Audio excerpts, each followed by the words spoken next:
ایراني رسنیو د دغه هیواد په قم ښار کې د کرونا وایرس په ناروغۍ د اخته 2 کسانو د مړینې خبر ورکړی دی. ګرانو مینوالو السلام علیکم. خپل وطن ګل وطن چینل ته ښه راغلاست.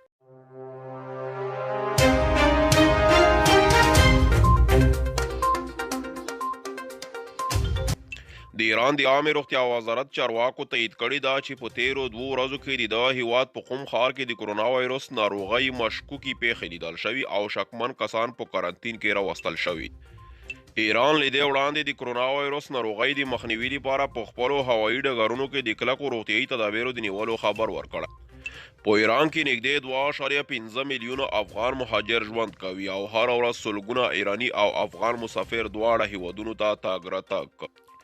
د افغانستان د عامې روغتیا وزارت د کرونا وایرس د مخنیوي لپاره له بهر څخه د راتلونکو مسافرو د معاینې په موخه په خپلو پولو کې روغتیایي ډلې ګمارلې دي. دغه وزارت ویلي چې تر اوسه په افغانستان کې د کرونا وایرس مثبته پیښه نه ده ثبت شوې.